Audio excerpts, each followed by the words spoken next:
Chemistry part 2 one पढ़ियो ऐं chemistry part जो वन हो वो फर्स्ट ईयर वो एक ब्रांच फिजिकल केमिस्ट्री। हाँ जो असा पढ़ंदासीं मां पूरो कंटेंट हिते रखी छो। यो कंटेंट मां इन करे लिखियो आ जो इन्हनि में असा ज़ाहिरी गाल आ कहिड़ियूं शयूं पढ़ंदासीं कहिड़ियूं शयूं डिस्कस कंदासीं उहे सभु शयूं मां हिते डिस्प्ले इन करे कई। हाँ हिकिड़ो ॿार चवंदो सर हे अजय लिखियो आहे, अजय न हिन जी हर कंहिंजी मीनिंग आहे। सभ खां पहिरीं ॻाल्हि इहा आहे जेको चैप्टर 1 आहे उनखे चइबो आहे रिप्रेज़ेंटेटिव एलिमेंट्स, माना S block and P block. ऐं इहा कैटेगरी आहे इनऑर्गेनिक केमिस्ट्री। माना इन चैप्टर में असां एस ब्लॉक पी ब्लॉक जंहिंखे कलेक्टिवली सॾिबो आहे रिप्रेज़ेंटेटिव एलिमेंट्स इहो पढ़ंदासीं। उन खां पोइ चैप्टर जेको 2 आहे उनखे डी ब्लॉक एलिमेंट्स चइबो आहे ऐं डी ब्लॉक जो ॿियो नालो हूंदो आहे आउटर ट्रांजिशन एलिमेंट्स।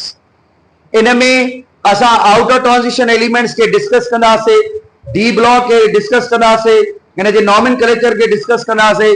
इहो ऑर्गेनिक केमिस्ट्री में भी नॉमेनक्लेचर हूंदो आहे पर इनऑर्गेनिक में भी हूंदो। ॿियो मां तव्हांखे हिते इहो क्लियर कयां असांजी इंटर जी केमिस्ट्री में कोई प्रॉब्लम न हूंदो आहे, लेकिन हिकिड़ी ॻाल्हि यादि रखी छॾियो असांजी ऑर्गेनिक केमिस्ट्री में 2 प्रॉब्लम अहिड़ा हूंदा आहिनि जेको हिकिड़ो दफ़ो ॿार सम्झी वियो माना सम्झो त हुनजे खीसे में 20 मार्कूं अची वियूं। उहो आहे इनऑर्गेनिक नॉमेनक्लेचर, ऑर्गेनिक नॉमेनक्लेचर। ऐं इहे शयूं गौर सां ॿुधणियूं ऐं सम्झणियूं। इहो न आहे चवणो अदा हे टॉपिक सभु इंपॉर्टेंट। टी ॻाल्हि ऑर्गेनिक केमिस्ट्री इहो अवां पढ़ंदव, this is the introduction of in organic chemistry. उन खां पोइ नॉमेनक्लेचर, कंहिंजो नॉमेनक्लेचर, ऑर्गेनिक केमिस्ट्री जो पूरो नॉमेनक्लेचर हिन में पढ़ंदव। जेके भी फंक्शनल ग्रुप्स आहिनि अवां उहे डिस्कस कंदव, उहे पढ़ंदव, उहो पूरो जो पूरो ऑर्गेनिक केमिस्ट्री। उन खां पोइ हाइड्रोकार्बन्स, हाइड्रोकार्बन्स इहो बेंजीन फैमिली आहे, इहो तव्हां डिस्कस कंदव। उन खां पोइ अल्काइल हैलाइड एंड अमाइंस। उन खां पोइ चैप्टर नंबर जेको 7 आहे उन में अल्कोहल, ईथर, फिनोल इहे डिस्कस कंदासीं। ॿियो कार्बोनाइल फैमिली आहे जंहिंखे एल्डिहाइड ऐं कीटोन चइबो आहे, इहो तव्हां डिस्कस कंदासीं पढ़ंदासीं। कार्बोक्सिलिक एसिड आहे। 10हों चैप्टर बायोकेमिस्ट्री आहे। उन खां पोइ 11हों 12हों 13हों चैप्टर थोरो मां हिन ते थोरो ॻाल्हायां। हमेशह असांजे ॿार जो थोरो ब्रेन हीअं वॉश कयो वेंदो आहे यार इहे चैप्टर इंपॉर्टेंट न अथव। मिसाल मां हिकिड़े ॿार खे यार इंपॉर्टेंट न ईंदा आहिनि, एमडी कैट में न ईंदा। जेको तव्हांखे इहे चवे न भले चमाट वाहे कढोसि, चमाट वाहे कढोसि, छो त तव्हांजो दुश्मन आहे, दोस्त हरगिज़ न आहे। छो त इहा ॻाल्हि यादि रखी छॾियो everything is important. MD CAT जे अंदरि यकीन कयो तव्हां वांगे अॻ में हिकिड़ी जेका बेच हुई उन को ब्रेन अॻ में अलाए कंहिं वाश कयो सर हे चैप्टर इंपॉर्टेंट न आहे, भले न पढ़ूं ख़ैर आहे, को मसलो न आहे। ठका त कुछ महीना मस गुज़रिया इंडस्ट्रियल केमिस्ट्री अची वात पटिजी आहिनि। ऐं मां उन वक़्तु बि चवंदोमान जीअं हाणे तव्हां मां चयोमान हर शइ इंपॉर्टेंट आहे, हे त इंडस्ट्री आहे पर हर हिकु शइ इंपॉर्टेंट आहे। तव्हांखे बि इहा ज़हन में मां ॻाल्हि रखी छॾियां हर शइ इंपॉर्टेंट आहे, आख़िर में परेशान न थियो। इन करे इंडस्ट्रियल केमिस्ट्री हीअ उहा केमिस्ट्री आहे जंहिंखे लेडीज़ केमिस्ट्री बि चवंदासीं। छो जो तव्हां किताब जो 246 पेज 246 पेज खोलियो रुगो नेल पॉलिश, लिपस्टिक, लालिडी जूं ॻाल्हियूं पढ़ंदासीं, उन ते डिस्कस कंदासीं। सभ खां ज्यादा एंजॉय तव्हां कंदव उन ते। एनवायरमेंटल केमिस्ट्री इन ते ॻाल्हाईंदासीं। जीअं अॼुकल्ह असां वटि एनवायरमेंट इशू थी विया आहिनि, तव्हां ॾिसो था रुगो क्लाउड बस्ट था थियनि, इहो सॼो असां हिन में केमिस्ट्री में पढ़ंदासीं। इन द लास्ट आहे स्पेक्ट्रोस्कोपी, स्पेक्ट्रोस्कोपी जे बारे में डिस्कस कंदासीं। हाणे जेको मूं अवां जे अॻियां लिखियो आहे this is a complete contents inter chemistry. ॿियो मां तव्हांखे हिकिड़ी गुड न्यूज़ ॾियां, तव्हांजो टेंशन रिलैक्स माना रिड्यूस करे छॾिया। उहो ही आहे त तव्हांजो जेको किताब आहे 1 पेज खां 280 पेज ताईं 200 अल्लाह अल्लाह ख़ैर हाणे 280 पेज ताईं ईअं न आहे साईं 1000 पेजनि जो किताब आहे मरी वियासीं केरु यादि कंदो ए परेशान आहे ॼण 280 पेज आहे माना 280 पेज ये सभु चैप्टर हिन में पेज में हाणे सिर्फ़ छा करणी आहे अव्हांखे महिनत करणी ऐं तव्हांखे यादि आहे त मां फर्स्ट ईयर में बि अव्हांखे चयो हुयो त हमेशह जॾहिं नओं ॿार ईंदो आहे त हुनजो मथो हुनजो पे अटेंशन ॾाढो ख़ूबसूरत हूंदो आहे ऐं दिलि चवंदी आहे मां इहो नोट कयां फोटू कढां पर जीअं जीअं तव्हां थोरो बर्डन वधंदो वेंदो आहे ॿार में निभाग वधंदो वेंदो थोरो इहा शइ हटाइजो ऐं इहे सचा लफ़्ज़ अथव तव्हांखे जॾहिं मां 2-3 ॾींहंनि खां पोइ वरी साॻी शइ त इहे शयूं आहे त हिननि खे थोरो कंट्रोल कयो जेको हाणे तव्हांजो पे अटेंशन आहे न इहो कांस्टेंट हुजे जीअं एवागेड्रोस वैल्यू कांस्टेंट आहे त तव्हांजो पे अटेंशन बि कांस्टेंट हुजे इन जे करे इन्हनि शयुनि खे कांस्टेंट रखिणो आहे हाणे चऊं था असां पहिरियों शइ जेका स्टार्ट कंदासीं तव्हां सभिनी खे ऑलरेडी इहा ख़बर आहे त मां पढ़ाईंदो आहियां इनऑर्गेनिक सर सिकंदर साहब पढ़ाईंदो आहे ऑर्गेनिक छो त ॿई पोर्शन अलॻि अलॻि पोर्शन आहिनि हिक ॿिए सां गॾु न आहिनि इन करे मां पोर्शन इनऑर्गेनिक पढ़ाईंदुमि सर सिकंदर साहब ऑर्गेनिक पढ़ाईंदो छो जो ज़ाहिर ॻाल्हि आहे कोर्सिस खे बि हलाइणो आहे मेंटेन करिणो आहे असां वटि पहिरियों जेको पेरेंट अचे थो पहिरियों इहो सवाल थो पुछे साईं कोर्स पूरो थींदो आहे या न थींदो इन करे कोर्स बि पूरा करणा आहिनि अच्छा तव्हां मां कंहिंखां बि जेके सवाल पुछो व्हाट इज इनऑर्गेनिक केमिस्ट्री त यकीनन स्टूडेंट चवंदो sir study of minerals study of minerals या जेकॾहिं मां चवां study of non living things जेके भी मिनरल्स आहिनि जेके असांखे ज़मीन में पहाड़नि मां मिले उन्हनि खे असां इनऑर्गेनिक केमिस्ट्री चवंदासीं जेके ऑर्गेनिक जी ॻाल्हि कंदासीं त उहो हुन जो ऑपोजिट आहे माना स्टडी ऑफ फॉसिल फ्यूल जंहिंमें जेके शयूं असांखे लिविंग ऑर्गेनिज्म मां मिलनि उहा ऑर्गेनिक केमिस्ट्री आहे या study of carbon and hydrogen उहा ऑर्गेनिक आहे लेकिन जेकॾहिं मां चवां स्टडी ऑफ मिनरल त हुनखे छा चवंदासीं इनऑर्गेनिक हाणे असां वटि जेको पहिरियों टॉपिक आहे बुक हाली स्टार्ट न कयो आहे बुक न आहे हाणे पहिरियों जेको असांजो टॉपिक आहे उहो आहे पीरियोडिक टेबल ज़ाहिरी ॻाल्हि आहे पीरियोडिक टेबल जे बारे में हर स्टूडेंट खे नॉलेज हुजणु खपे इट इज अ चार्ट और टेबल इन विच elements arranged according to atomic number तव्हां चओ तव्हांजी मर्ज़ी आहे प्रोटॉन नंबर चओ अव्हांजी मर्ज़ी आहे न्यूक्लियर चार्ज चओ अव्हांजी मर्ज़ी आहे हे सभु सेम वर्ड्स माना जेके भी एलिमेंट्स अरेंज थियल छा सां अरेंज थियल atomic number proton number nuclear charge in करे त न्यूक्लियस जे अंदर ॿ शयूं हूंदियूं आहिनि हिकु प्रोटॉन ॿियो न्यूट्रॉन ते काई चार्ज न आहे बाक़ी केरु बचो प्रोटॉन त प्रोटॉन ते पॉजिटिव चार्ज करे इनखे चइबो आहे nuclear charge means number of proton in करे nuclear charge and electronic configuration properties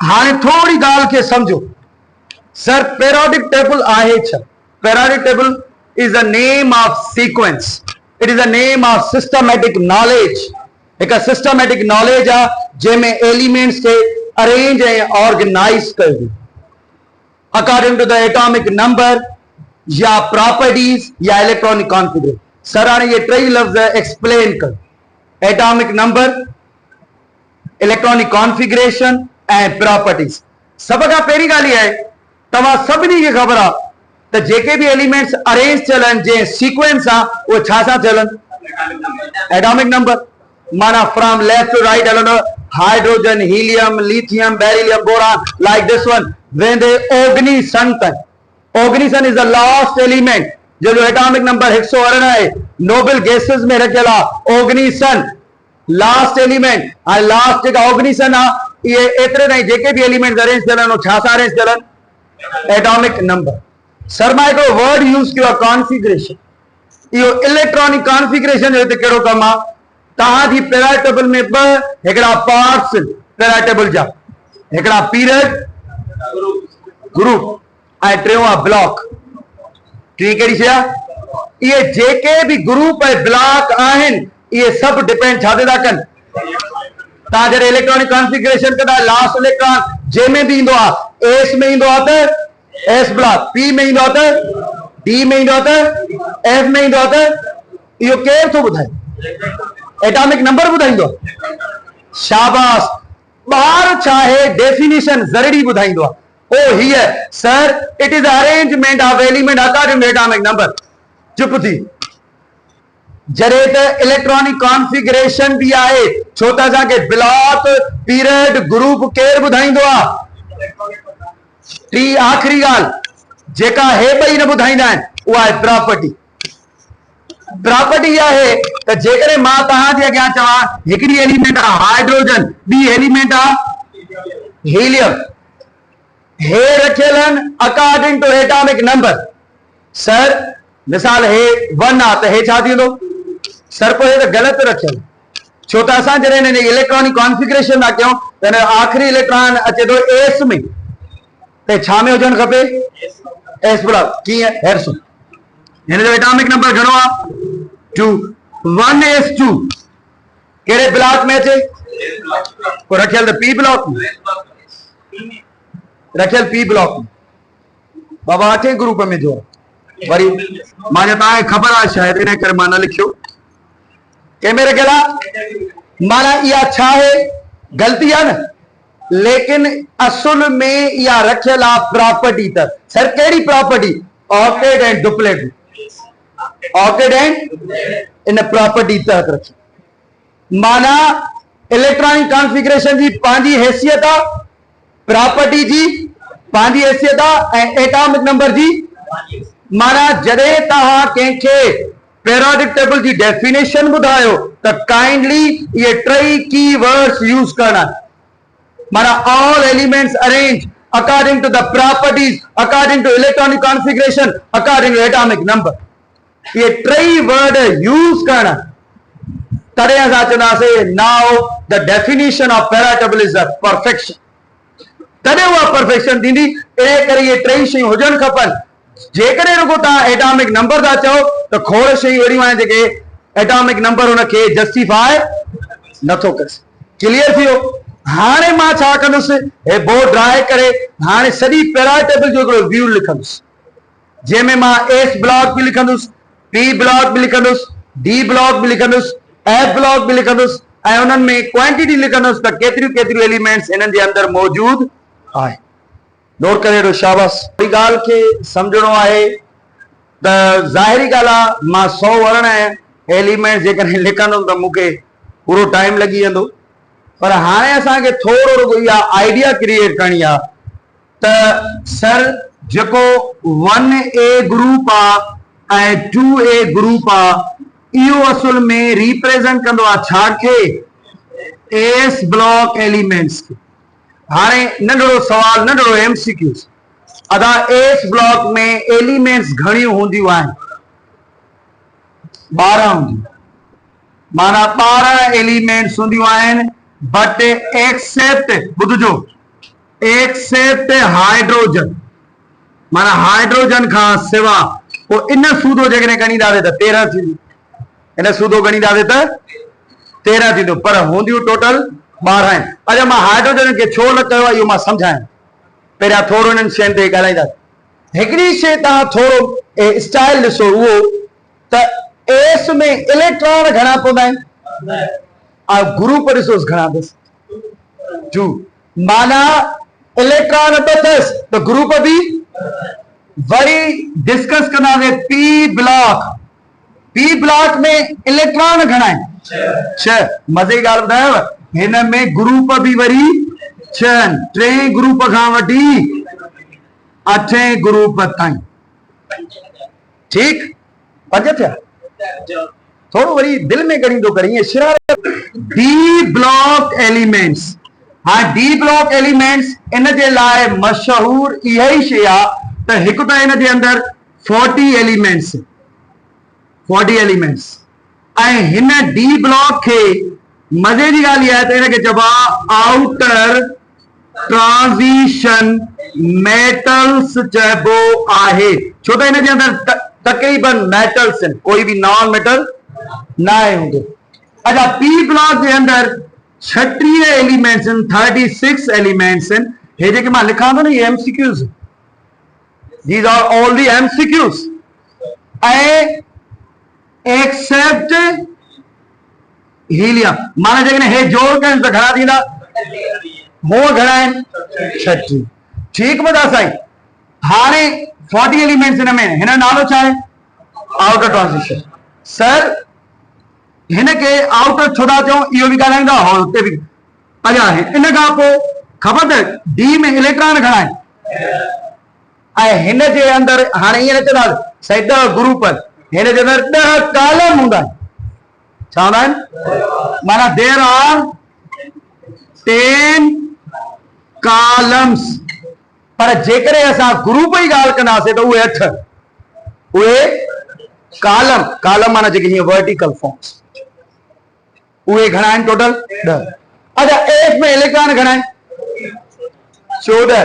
पुछंदा त हिन में 14 ग्रुप आहिनि? थोड़ी हिते आहे सर, हिन जे अंदरि 14 एलिमेंट्स, माना 14 एलिमेंट्स। घणियूं एलिमेंट्स? 14 एलिमेंट्स। हिन में बि घणियूं आहिनि? 14 एलिमेंट। थकिजी पए जा सोना। एंथेनाइड, हिनखे छा चवंदासीं? एक्टेनाइड। हाणे सवाल ही आहे, सर भला हिनखे तव्हां ॿाहिरि छो कढियो? बाबा हे सभु मेटल्स, हे सभु छा आहिनि? ऐं हाइड्रोजन छा आहे? Non metal. ऐं हिननि मेटल्स खे असां टिपिकल रिप्रेजेंटेटिव मेटल्स चवंदा आहियूं। ठीक। ऐं हिनखे असां, और हिन लाइ हिकिड़ा लफ़्ज़ इस्तेमालु थींदा आहिनि, हे एक्टिव एलिमेंट्स आहिनि। सर एक्टिव छो? हे टपा ॾींदा आहिनि छा? एक्टिव इन करे त हिन में हिकिड़ो अहिड़ी एलिमेंट आहे जंहिंजी इलेक्ट्रोनेगेटिविटी सभ खां टॉप ते। फ्लोरीन, क्लोरीन, ऑक्सीजन, नाइट्रोजन, ये एक्टिव, ये छा आहिनि? तॾहिं इन ब्लॉक खे समटाइम छा चइबो आहे? अच्छा, हिन जा मेटल्स ॾाढा रिएक्टिव आहिनि, पर जेके हिते मेटल्स आहिनि न, इन्हनि मेटल्स खे चइबो आहे पुअर मेटल्स। उहे मेटल एतिरा रिएक्टिव छो त जेकॾहिं तव्हां खां कोई सवाल पुछे त अदा हिन एस ब्लॉक में भी मेटल आहिनि, पी ब्लॉक में रिएक्टिव कहिड़ा? सर एस वारा रिएक्टिव हूंदा ऐं पी वारा एतिरा रिएक्टिव, माना उहे छा हूंदा आहिनि? पुअर मेटल्स हूंदा आहिनि। छा हूंदा आहिनि मुंहिंजा साईं? पुअर। ऐं पुअर जो मतिलबु इहो न आहे ग़रीब खीसा खाली हूंदा अथनि, कुझु बि न। पुअर केमिस्ट्री माना रिएक्शन न, रिएक्शन निभाग न करे सघे, इन करे नालो छा आहे? पुअर। पर जेको मां जहिड़ो सादो ॿार हूंदो उहो त चवंदो यार पुअर माना खीसे में रुपयो बि न हूंदो, कोई वैल्यू न अथनि, तॾहिं साईं पुअर चई छॾियो अथनि। हे वरी अमीर आहिनि, हे ग़रीब। ग़रीब अमीर न, पुअर जो मतिलबु आहे एतिरो रिएक्ट न करे सघंदा हूंदा मेटल्स, पर एतिरो रिएक्ट न करे। हाणे थोरो हिन ॻाल्हि खे सम्झो, थोरो ॿुधिजो। जॾहिं तव्हां डी ब्लॉक जी असुल ओरिजिनल पेराटेबल खणंदो न, त उते हीअं लिखियलु हूंदो 57, वरी स्पेस हूंदो, वरी अचानक लिखियलु हूंदो 72, वरी 99, वरी 104 लिखियलु। ख़बर त हिन जो मतिलबु छा आहे? इन जो मतिलबु इहो आहे त दरअसल हे आउटर छोर ऐं हिननि खे चइबो आहे एफ ब्लॉक, पर हिन खे इनर छो चइबो आहे? सर हिननि खे इनर इन करे चइबो आहे त हे हितां स्टार्ट थींदो आहे 58 खां वठी 71 ताईं, 58 खां वठी, ऐं हे आहे 90 खां वठी 100। हीअ असुल में हिन जी ब्रोकन सीरीज़ आहे। सम्झो हीअ हिन जी छा आहे? इनखे खणी मां विच ते रखां त हे थी वेंदा छा? इनर। ऐं हे साइड ते अची वेंदा त हे छा थींदा? आउटर। इन करे हे इनर हूंदा आहिनि ऐं हे छा हूंदा आहिनि? आउटर। इन करे त हिन जी जेका सीरीज़ आहे उहा छा आहे? आउट। हाणे ॾिसो 58 खां वठी घणो आहे? इहो जेकॾहिं मां विच ते रखां त मां हिनखे छा छॾियां त हे ॿार आहिनि त हिनखे छा छॾियां आउट। हाणे हे घणो आहे 90, इहो 90 हूंदो आहे थोरियम जो, हे आहे सीरियम जो। हाणे 90 खां वठी 103 खणी वियो हिते विच ते रखियो, हिते 90 खां वठी 103 रखियो। हाणे इनर कहिड़ा आहिनि आउटर कहिड़ा आहिनि तव्हां ॿुधायो, इनर कहिड़ा आहिनि? ॻाल्हायो सही, वात में मेहंदी हणी आयसि सर। 90 खां वठी 103 ताईं इनर आहिनि न, त आउटर कहिड़ा थिया? इहो जवाब आहे। तव्हां चयो सर हे जेका सीरीज़ आहे, हीअ जेका सीरीज़ आहे इहा एक्चुअली इनसाइड आहे ऐं हीअ जेका आहे आउटसाइड आहे, इन करे हे आउटर ट्रांजिशन आहिनि त हे इन करे हिन नालो रखियो। वरी ॿियो सवाल मां पाण खां पुछां, सर पोइ हिननि खे निभागनि खे इते रखो न, हेॾे छो रखियो अथव? छो त इन में जेके बि एलिमेंट्स आहिनि 14 एलिमेंट्स आहिनि, इन्हनि जी जॾहिं तव्हां इलेक्ट्रॉनिक कॉन्फ़िगरेशन कंदव तुंहिंजो आख़िरी इलेक्ट्रॉन छा में ईंदो? इन करे हिनखे अलॻि रखंदासीं न। ऐं हिननि जी इलेक्ट्रॉनिक कॉन्फ़िगरेशन कंदो त आख़िरी इलेक्ट्रॉन छा में ईंदो? इन करे हिनखे हिते रखंदासीं। इन जे करे असां हिननि खे आउटर था चऊं ऐं हिननि खे due to the broken series, due to broken series माना उहा सीरीज़ जेका जेकॾहिं हिते रखंदासीं त हे इन थी वेंदा ऐं हो छा थी वेंदा? आउट। क्लियर थी वियो? इन जे करे असां हिन जो नालो रखियो आहे। हाणे तव्हां थोरो हिसाब कयो, ॾाढा मिसाल सरे 37 छो जो हे वेठो आहे न, इहो वरी मां वेंदुमि 40 37 इन करे 36 हे हिकिड़ो हे ऐं होॾे घणा लिखां? 13। ठीकु आहे, 40 बि थियो, 37 बि थी वियो ऐं 13 बि थियो, बाक़ी 14 जोर त कयो, शाबाश। पक थोड़ो तेज तो थियो। 16 थी विया। हूअं बि 2025 में जेका नई पीरियड टेबल आहे उन में एलिमेंट्स घणियूं आहिनि? पुरानी ते हलो ई न। ग्रुप 1 में 14, ग्रुप जेका नई पीरियड टेबल आई आहे सब ग्रुप तो आहिनि, ग्रुप 1 और 2 डायरेक्टली उहो असां अॻिते हलूं था, उनखे मां जस्टिफाई कंदुमि। तव्हां मिक्स प्लेट पढ़ी आहे त हिन में हे हिन जा ग्रुप्स आहिनि, हे ग्रुप आहिनि, हे हिन जा छा आहिनि? कॉलम। मां मुझायो न, मां सिर्फ़ सिधी ॻाल्हि कई। हाणे जेका खणंदासीं मॉडर्न, हे सॼी छा आहे 1990 जी आहे। हे मां 100 छो कैलकुलेट कया त मॉडर्न 2025 अची आहे। ऐं तव्हांजे बुक जेको हे नओं आहे इन में बि जेके एलिमेंट्स आहिनि घणियूं आहिनि? 118। इन करे उन मॉडर्न पीरियडिक टेबल के टच कियो आहे। मां सिर्फ़ हे उन जो जस्ट ओवरव्यू ॾिनो आहे। अञा पीरियड ग्रुप रहियल आहे, अञा उन जा नाला ॿुधाइणा आहिनि। त जेकॾहिं सुभाणे तव्हांखे कोई चवे 13 ग्रुप कहिड़ो आहे त तव्हां चवंदो यार 13 ग्रुप सर पढ़ायो ई न हुयो, 8 ताईं पढ़ायो। 13 माना 3 ग्रुप। इहो डिस्कस कंदासीं, इहो पढ़ंदासीं। अञा जो सबब इन जो रीजन जेको आहे उहो इहो आहे, इन जी जेके प्रॉपर्टीज़ आहिनि हाइड्रोजन जूं वो कंहिंसां बि मैच न थियनि। माना पहिरें ग्रुप में रखियो वियो उन सां मैच, चौथे ग्रुप में रखियो मैचिंग नथी करे, वरी 7 ग्रुप में रखियो तो बि मैचिंग। हाइड्रोजन जो वैलेंस इलेक्ट्रॉन हाइड्रोजन इंडियम जो डी जो हाइड्रोजन जी ॻाल्हि कयो त उहो एस में आहे, पर जेकॾहिं मां इनखे खणी एस में रखां छा प्रॉपर्टीज़ मैच कनि? प्रॉपर्टीज़ जे करे मतलब प्रॉपर्टीज़ सॼी गेम प्रॉपर्टीज़